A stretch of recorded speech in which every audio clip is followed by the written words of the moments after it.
राधे राधे, जय श्री कृष्णा फ्रेंड्स। आज हम करने वाले हैं मॉडर्न हिस्ट्री का सबसे इम्पोर्टेंट टॉपिक, जो कि है रेगुलेटिंग एंड चार्टर एक्ट्स जो हमारे होते हैं। इस टॉपिक से हम मोस्टली एवरी ईयर हमें कोई ना कोई क्वेश्चन देखने को मिल ही जाता है। तो चलिए स्टार्ट करते हैं। फर्स्ट हमारा था रेगुलेटिंग एक्ट 1773, जिसमें हमारा गवर्नर ऑफ बंगाल को गवर्नर जनरल बना दिया जाता है। और फर्स्ट थे हमारे इसमें वारन हेस्टिंग थे, और उसको हेल्प करने के लिए एक एग्जीक्यूटिव काउंसिल बनाई जाती है, जिसमें 4 मेंबर होते हैं। एंड इसमें कोर्ट ऑफ डायरेक्टर्स होते हैं, जिनको कमर्शियल और एडमिनिस्ट्रेशन पावर दी जाती है। इसी एक्ट के अंडर जो सुप्रीम कोर्ट है वो इस्टेब्लिश की जाती है कलकत्ता में, जिसमें एक चीफ जस्टिस होते हैं और 3 अदर जजेस होते हैं। फर्स्ट चीफ जस्टिस जो थे वे थे सर एलिजा इम्पे। और इसी एक्ट के अकॉर्डिंग ये बोला जाता है कि जो प्राइवेट ट्रेड है वो नहीं होंगी, मीन्स नो प्राइवेट ट्रेड। ये बीच में मैंने एक फैक्ट कहीं रीड किया था, तो इसीलिए मैंने यहीं डाल दिया वो। ये इस एक्ट के अंडर नहीं है, स्टार मार्क इसीलिए किया हुआ है मैंने। एंड या इसी एक्ट में जो डायर की वो एबोलिश की जाती है, जो कि इंट्रोड्यूस की थी रॉबर्ट क्लाइव ने 1765, जिसमें नवाब और कंपनी, जैसे कि कंपनी तो सारे फाइनेंसेस वगैरह देखेगी, बाकी एडमिनिस्ट्रेशन नवाब को दे दी गई थी। तो ये वाला एबोलिश किया जाता है इसमें, डुअल गवर्नमेंट्स और सिस्टम ऑफ गवर्नेंस को एबोलिश कर देते हैं। फिर सेकंड हमारा आता है एक्ट ऑफ सेटलमेंट 1781, जो इसी को रिफॉर्म करने के लिए ये लाया गया था, और ये टच इट कमेटी की रिकमेंडेशन पे था। और इस एक्ट के अकॉर्डिंग क्या था, जो गवर्नर जनरल काउंसिल थी ना, उनको सुप्रीम कोर्ट की जुरिस्डिक्शन से एक्सेम्प्ट कर दिया गया था, और जो रिवेन्यू मैटर्स थे वो भी सुप्रीम कोर्ट के जुरिस्डिक्शन के अंडर नहीं आते थे। इसको वैसे जर्नली इसीलिए लाया गया था कि जो सुप्रीम कोर्ट और गवर्नर जनरल की पावर्स उनको डिफाइन कर सकें। और इसी एक्ट के अकॉर्डिंग एक ये प्रोविजन था कि जो प्रोविंशियल कोर्ट है ना, उनकी अपील्स जो है वो सुप्रीम कोर्ट के पास नहीं जाएंगे, बल्कि जो गवर्नर जनरल इन काउंसिल है उनके पास जाएगा। फिर 1781 के बाद कुछ और एक्ट्स थे, वो मैंने नीचे लिख दिए हैं। एक्ट ऑफ 1786 आया था। इसके अंडर जो नया जो गवर्नर जनरल बन के आया था ना, इस वजह से ये एक्ट लाया था। दो इसने कुछ कंडीशंस रखी थी, उसकी वजह से ये एक्ट लाया गया था। लॉर्ड कॉर्नवालिस आया था इसमें गवर्नर जनरल ऑफ बंगाल ऐसा। तो जो 2 कंडीशंस थी, जो पावर्स जो दी गई थी, वो ये थी कि जो काउंसिल का डिसीजन है ना, उसको ओवरराइड करने की पावर रहेगी गवर्नर के पास। एंड जो गवर्नर है he would be the commander in chief also. फिर हमारा आया चार्टर एक्ट 1793, जिसके अकॉर्डिंग जो ये ओवरराइडिंग पावर थी वो फ्यूचर के सभी गवर्नर जनरल्स को मिलेगी। एंड जो ट्रेड मोनोपोली है उसको भी 20 ईयर्स के लिए एक्सटेंड कर दिया गया था ईस्ट इंडिया कंपनी की को। एंड जो बोर्ड ऑफ कंट्रोल के मेंबर्स थे, उनकी जो रेवेन्यू है वो इंडिया की ही रेवेन्यू से पे की जाएगी। ये एक और इसमें एक्ट में था पॉइंट। ओके, फिर हमारा मोस्ट इम्पोर्टेंट एक्ट आता है, जो कि है पिट्स इंडिया एक्ट 1784 का, जिसके अंडर डुअल गवर्नमेंट को इंट्रोड्यूस किया जाता है। मीन्स कि जो इनके ऑपरेशंस थे ना, वो डिवाइड कर दिए जाते हैं कि जो कमर्शियल अफेयर्स हैं उनको तो कोर्ट ऑफ डायरेक्टर हैंडल करेगी, और बाकी जो पॉलिटिकल एंड एडमिनिस्ट्रेटिव है उनको बोर्ड ऑफ कंट्रोल के अंडर ला दिया गया था। एंड जो एग्जीक्यूटिव काउंसिल के मेंबर्स थे वो अर्लियर हमने देखा था 4 थे, अब नाउ 3 हो गए थे। इसमें जो गवर्नर जनरल है उसको वीटो पावर दे दी गई थी इस एक्ट के अंडर। एंड जो इसका मोस्ट इम्पोर्टेंट प्रोविजन है वो ये है कि पहले तो जो ईस्ट इंडिया कंपनी के अंडर टेरिटोरियल पोजेशंस बोला जाता था, अब जो है ये बोला जाएगा कि British possessions in India. This is very important point. फिर चार्टर एक्ट 1813 आता है। इससे जो मोस्ट इम्पोर्टेंट पॉइंट इसका वो यही है कि जो ट्रेड मोनोपोली थी उसको एबोलिश कर दिया जाता है। वो सिर्फ 2 ही एरियाज में बचती है, एक तो टी ट्रेड में और एक जो ट्रेड विद चाइना, सिर्फ ये बची थी। इसके अंडर जो एजुकेशन है उस पर फोकस किया जाता है कि जो ईस्ट इंडिया कंपनी में मैंडेट कर दिया गया था कि 1 लाख जो है वो स्पेंड करेंगे इंडियन एजुकेशन के ऊपर। एंड अर्लियर जो ये था कि courts can convict Indians only, अब ये था कि ब्रिटिशर्स को भी कन्विक्ट किया जा सकता है। इसके अंडर जो ब्रिटिश मिशनरीज, क्रिश्चियन मिशनरीज थी, उनको अलाउ कर दिया जाता है।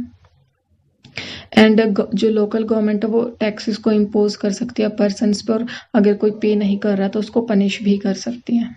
फिर हमारा आता है चार्टर एक्ट 1833, जिसे सेंट हेलेना एक्ट भी बोला जाता है। इसमें जो लिमिटेड मोनोपोली बची थी उसको भी एबोलिश कर दिया जाता है, जो टीवी ट्रेड एंड वो T trade and trade with China, उसको भी अबोलिश कर दिया जाता है। और जो इसका मोस्ट इम्पोर्टेंट पॉइंट हमारा आता है कि जो गवर्नर जनरल ऑफ बंगाल थे उसको बना दिया जाता है गवर्नर जनरल ऑफ इंडिया, और फर्स्ट इसमें था लॉर्ड विलियम बेंटिक। अब जो हमारा बीच में एग्जीक्यूटिव काउंसिल के मेंबर 3 हो गए थे, अब वापस से 4 कर दिया जाता है, और जो 4th मेंबर करने के बाद जो फर्स्ट मेंबर इंक्लूड होता है वो होता है लॉर्ड मैकले। एंड इस एक्ट के अकॉर्डिंग जो हमने बोला ना कि जो मोनोपोली उसको कंप्लीट एबोलिश कर दिया था, वो यही पॉइंट है, completely ended commercial activities of the company, इस एक्ट के अकॉर्डिंग हुआ था वो। एंड जो governor of Bombay and Madras थे उसको डिप्राइव कर दिया जाता है उनकी लेजिस्लेटिव पावर से, वो लेजिस्लेटिव पावर जो वो उसके अंडर आ जाती है गवर्नर जनरल ऑफ इंडिया के अंडर। ये इंपॉर्टेंट पॉइंट है बिकॉज आगे जाके इसको उनको वापस दी जाएगी, आगे एक एक्ट आएगा उसमें, तो ये ध्यान रखना है। फिर आता है charter act 1853, a new governor of Bengal presidency. Bengal जो प्रेसिडेंसी थी उसका एक अलग से गवर्नर हो जाता है, जो बिकॉज जो गवर्नर जनरल ऑफ बंगाल थे पहले उसको फिर गवर्नर जनरल बनाया जाता है, फिर गवर्नर जनरल ऑफ इंडिया बना दिया जाता है, तो बंगाल का एक अलग से गवर्नर जनरल को इंट्रोड्यूस किया जाता है। एंड जो 4th मेंबर इससे पहले वाले एक्ट में आया था उसको अब पावर टू वीटो दे दी जाती है। एंड इसमें जो सिविल सर्वेंट्स का था उसको ओपन इलेक्शन के लिए सिलेक्शन के लिए इंट्रोड्यूस किया जाता है। इसमें जो 6 लेजिस्लेटिव काउंसलर्स हैं उसको भी इंट्रोड्यूस किया जाता है इसके अंदर, एज अ मिनी पार्लियामेंट बोला जाता है इसमें, बिकॉज 6 एग्जीक्यूटिव मेंबर्स होते हैं, 6 लेजिस्लेचर्स होते हैं। इसमें एग्जीक्यूटिव और लेजिस्लेचर के जो फंक्शंस हैं उनको सेपरेट कर दिया जाता है और ये वर्क करता है as a mini parliament. Macaulay committee for civil services में इंट्रोड्यूस की जाती है। एंड जो सत्येंद्र नाथ टैगोर थे वो फर्स्ट इंडियन थे क्वालिफाई करने वाले इस एग्जाम को इन 1863। इसी एक्ट के अंडर जो फर्स्ट टाइम लोकल रिप्रेजेंटेशन होती है इंडियन लेजिस्लेटिव काउंसिल में, 6 में से 4 जो हैं वो इंडियंस होते हैं फ्रॉम मद्रास, बॉम्बे, बंगाल एंड आगरा, यहाँ से वो रिप्रेजेंटेशन होती है। जो फर्स्ट टाइम लोकल रिप्रेजेंटेशन हुई थी इंडियन लेजिस्लेटिव काउंसिल में वो इसी एक्ट के अंडर थी। फिर आता है गवर्नमेंट ऑफ इंडिया एक्ट 1858, यहाँ पे 1857 में हमारा रिवोल्ट हुआ था, फिर ये वाला एक्ट आता है, इसको act of good government act भी बोला जाता है ऑफ इंडिया। इसके अकॉर्डिंग जो ड्यूअल सिस्टम था board of control and court of directors का उसको एंड कर दिया जाता है और फिर सेक्रेटरी ऑफ स्टेट ये पोजीशन आती है। इसको हेल्प करने के लिए 15 काउंसिल मेंबर्स भी होते हैं, ये ब्रिटेन में होते हैं ये ऑफिस। और जो फर्स्ट सेक्रेटरी था वो था लॉर्ड स्टैनले। एक जो पोजीशन इंडिया में होती है वो होती है वाइसरॉय ऑफ इंडिया की, जो इसमें फर्स्ट वाइसरॉय आता है लॉर्ड कैनिंग। फिर 1 नवंबर 1858 को दरबार लगाया जाता है जिसको क्वींस प्रोक्लेमेशन भी बोलते हैं, इन चीज को अनाउंस करने के लिए। डॉक्ट्राइन ऑफ लैप्से को भी रिमूव कर दिया जाता है इसमें, इसीलिए इसको गुड गवर्नेंस ऑफ इंडिया बोला जाता है, एक्ट फॉर गुड गवर्नेंस। जो ब्रिटिश ईस्ट इंडिया कंपनी और मुगल एडमिनिस्ट्रेशन उसको भी एंड कर दिया जाता है। इसमें ये बोला जाता है कि जो इंडिया है वो गवर्न होगी अब हर मैजेस्टी के नाम से। देन फिर आता है हमारा Indian council act 1861। Executive council member अब यहाँ पे 4 हो जाते हैं हमारे। पोर्टफोलियो सिस्टम को इंट्रोड्यूस करा जाता है इसके अंदर। रिकमेंडेशन तो इसकी लॉर्ड कैनिंग ने दी थी, बट नाउ अब यहाँ पे इस एक्ट में इसको इंट्रोड्यूस होता है, जिसके अंडर हमारा ये 5 पोर्टफोलियोज होते हैं, जैसे होम मिनिस्ट्री, ऐसे अलग अलग उसमें डिवाइड कर दिया जाता है, military and law, revenue, finance ministry, इस तरह से। ठीक है, फिर 6th भी ऐड होता है फिर 1870। देन फिर हमारा नेक्स्ट इसी के अंडर जो पॉइंट्स होते हैं, इसी एक्ट में हमारा वाइस रॉय जो है वो इशू कर सकता है ऑर्डिनेंस 6 मंथ्स की, जिसकी वैलिडिटी रहेगी। अब यहाँ पे पहले जो लेजिस्लेटिव काउंसलर्स थे उसकी जगह एडिशनल मेंबर बोला जा रहा था कि अब एडिशनल मेंबर होंगे, और उसमें भी 2 रहेंगे, एक ऑफिशियल एक नॉन ऑफिशियल। ऑफिशियल्स जो थे उनको नॉमिनेट वाइस रॉय खुद करता था और इन्हीं की मेजोरिटी रखी जाती थी। इंडियंस जो हैं वो एग्जीक्यूटिव काउंसिल में उनको अलाउ नहीं था, बट जो एडिशनल मेंबर्स थे ना उसमें अलाउ कर रखा था। जो ये एडिशनल मेंबर्स लेजिस्लेटिव काउंसिलर की जगह एडिशनल मेंबर्स बोल रहे हैं, अब इसमें इंडियंस को अलाउ था।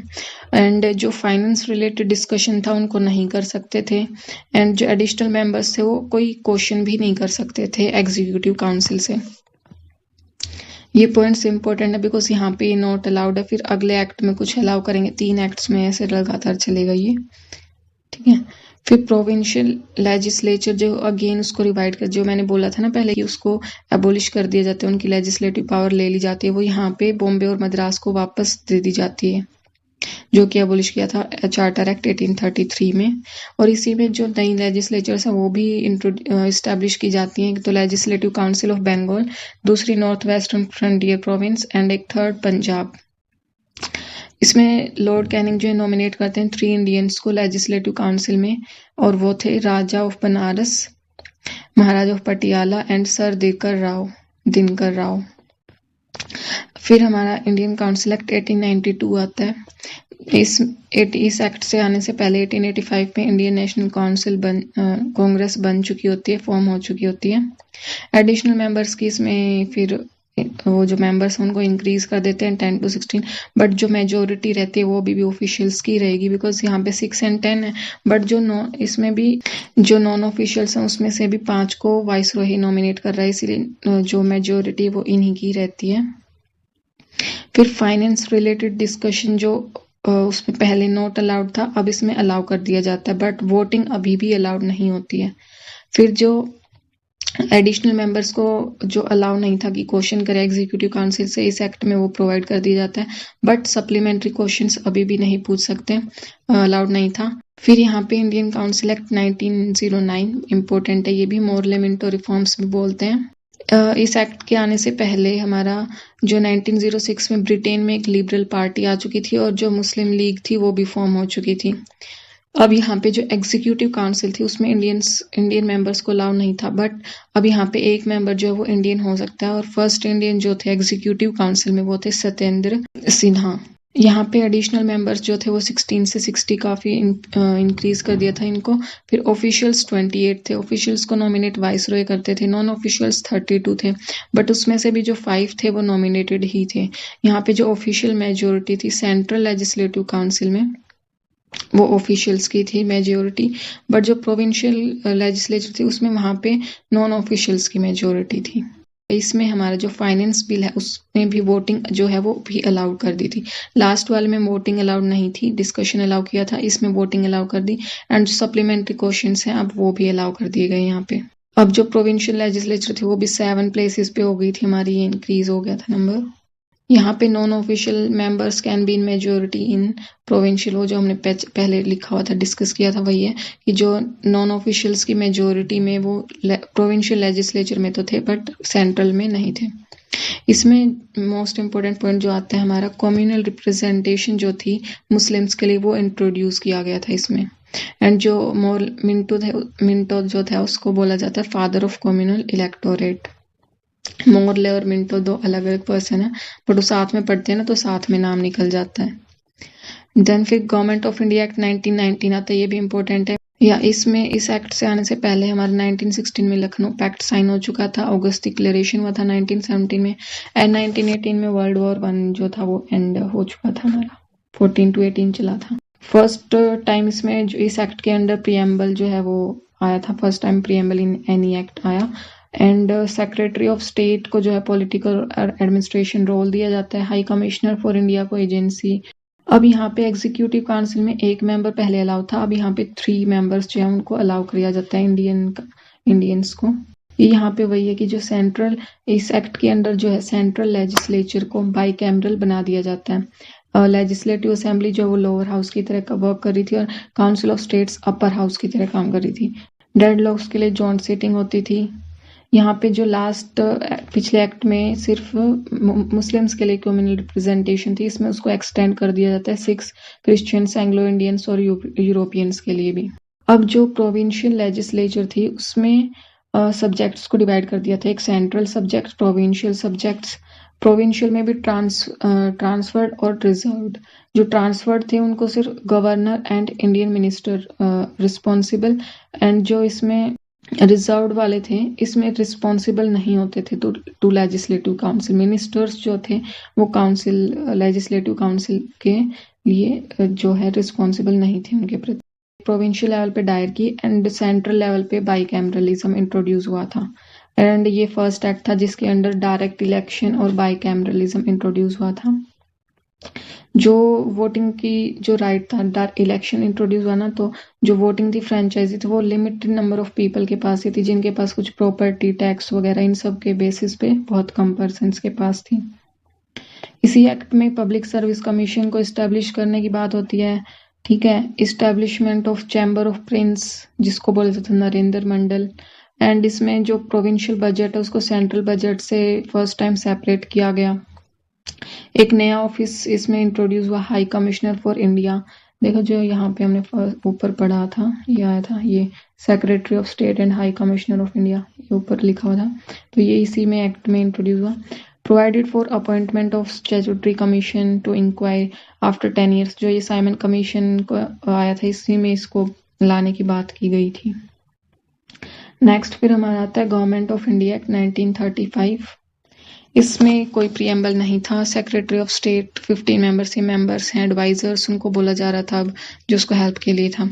यहाँ पे काउंसिल ऑफ इंडिया को एबोलिश कर दिया जाता है, जो कि स्टैब्लिश हुआ था गवर्नमेंट ऑफ इंडिया एक्ट 1858 में। फिर यहाँ पे जो सेंट्रल लेजिस्लेचर था उसमें अब जैसे पिछली वाली में हमारे जो लिस्ट थी कि इसमें था ना हमारे रिजर्व सब्जेक्ट और ट्रांसफर्ड सब्जेक्ट, वो अब सेंट्रल लेवल पे हो गया था। सेंट्रल लेजिस्लेचर में फेडरल असेंबली एंड यहाँ पे काउंसिल ऑफ स्टेट्स थे। ऑल इंडिया फेडरेशन को इस्टेब्लिश करने की बात हुई थी। प्रिंसली स्टेट्स को फ्री थी वे ज्वाइन करने के लिए और नॉट, मतलब उनकी मर्जी थी चाहे वो ज्वाइन करें इसे और नहीं करें। कम्युनल रिप्रेजेंटेशन को और एक्सटेंड कर दिया गया था इसमें, जैसे लैंडलॉर्ड्स, वुमेन, लेबर, डिप्रेस्ड, या जो मेन पॉइंट है डिप्रेस्ड क्लासेस को भी इसमें इंक्लूड कर लिया गया था। और सेंट्रल लेवल पे ये वही लिस्ट बना दी गई कि सेंट्रल पे ट्रांसफर्ड और रिजर्व्ड। जो ट्रांसफर्ड होंगे उनको एडमिनिस्टर करेगा वाइसरॉय और मिनिस्टर्स, रिजर्व्ड को वाइसरॉय एंड एग्जीक्यूटिव काउंसिल। जो डायर की लास्ट वाले एक्ट, पिछले एक्ट में जो डायर की थी वो प्रोविंशियल लेवल पे थी, इसमें उल्टा हो गया था, इसमें सेंट्रल लेवल पे डायर की थी और जो इस पे प्रोविंशियल लेवल पे थे उसको एबोलिश कर दिया गया था। और प्रोविंशियल लेवल पे यहाँ पे बाइकैमरलिज्म इंट्रोड्यूस हो गया था। एंड जो प्रोविंशियल लेजिस्लेचर है वो 11 प्लेसेस पे हो गई थी, ये लिखा हुआ, फिर वो पॉइंट आ गया कि बाइकैमरलिज्म इंट्रोड्यूस होता है। 11 प्रोविंशियल लेजिस्लेचर 11 प्लेसेस पे थी, बट इंट्रोड्यूस 6 में हुआ था। Bengal, Bihar, Bombay, Assam, Madras and united province, इन जगह पे इंट्रोड्यूस किया गया था। इसी एक्ट में फेडरल कोर्ट इस्टेब्लिश होती है, आरबीआई इस्टेब्लिश किया जाता है आरबीआई को। और इसी में यह जो इम्पोर्टेंट होता है कि जो फ्रेंचाइजी थी उसको एक्सटेंड कर दिया जाता है। अब एटलीस्ट अबाउट 14% पॉपुलेशन को वोटिंग राइट था। इसी एक्ट में federal public service commission, provincial public service commission, joint public service commission, इन सबको इस्टेब्लिश किया जाता है। और इसमें जो बुर्मा था उसको इंडिया से सेपरेट कर दिया जाता है। 2 नई प्रोविंसेस इसमें क्रिएट होते हैं, उड़ीसा और सिंध। एंड इसी एक्ट के अंडर जो है appointment of auditor general of India, इसकी भी बात की जाती है, प्रोवाइड किया जाता है। फिर हमारा लास्ट एक्ट आता है गवर्नमेंट ऑफ इंडिया एक्ट 1947। इससे पहले जो है माउंटबेटन प्लान आता है जिसमें पार्टीशन की बात होती है 3 जून को। फिर एटले की डिक्लेरेशन होती है कि ब्रिटिश रूल जो एंड हो जाएगा बाय 30 जून, इसकी स्टेटमेंट डिक्लेरेशन आती है। ठीक है, अब इस एक्ट के अंडर जो पॉइंट्स होते हैं वो यही होते हैं कि ब्रिटिश रूल एंड हो जाता है, पार्टीशन हो जाएगा पाकिस्तान और इंडिया में। और ये राइट था कि हमारे खुद के पास था, इंडियंस के पास, कि जो right to cede from British commonwealth और नॉट, आपकी मर्जी है। फिर इसमें अडोप्ट फॉर कॉन्स्टिट्यूशन, अपना अपना दोनों पाकिस्तान और इंडिया अपना अपना कॉन्स्टिट्यूशन अडोप्ट कर सकते हैं। ठीक है, एबोलिश्ड जो वाइसरॉय थी और सेक्रेटरी था उनको एबोलिश कर दिया जाता है। वाइसरॉय की जगह तो गवर्नर जनरल, बट जो सेक्रेटरी को एबोलिश कर दिया था उसके जगह पे ये पावर दे दी गई थी secretary of state for Commonwealth. And princely state के पास फ्रीडम थी, चाहे वो पाकिस्तान को ज्वाइन करे इंडिया को, और चाहे फ्री रहे, ये फ्रीडम दे दी गई थी उन्हें। Governor general would have full power to assent to any bill in name of his majesty, governor general के पास पावर थी ये। सो गाइज, ये सारे एक्ट्स मैंने एक बार आपके सामने रिवाइज कर दिए, आपको रिवीजन में हेल्प रही, और एटलीस्ट इसमें सभी पॉइंट्स को इकट्ठा करके लिखा हुआ है। तो और एक साथ 2 पेजेस पे ये मेरे नोट्स बन गए थे, जैसे 2nd पेज है और ये भी कंप्लीट पूरा नहीं हुआ, आधा देखो खाली है। तो आप भी ऐसे ही अपने नोट्स बना सकते हैं ताकि आपको बस, आप फिर उनको हैंड रिटन नोट्स को आप पढ़ेंगे ना, आपको बहुत इजीली रिवाइज हो जाएगा।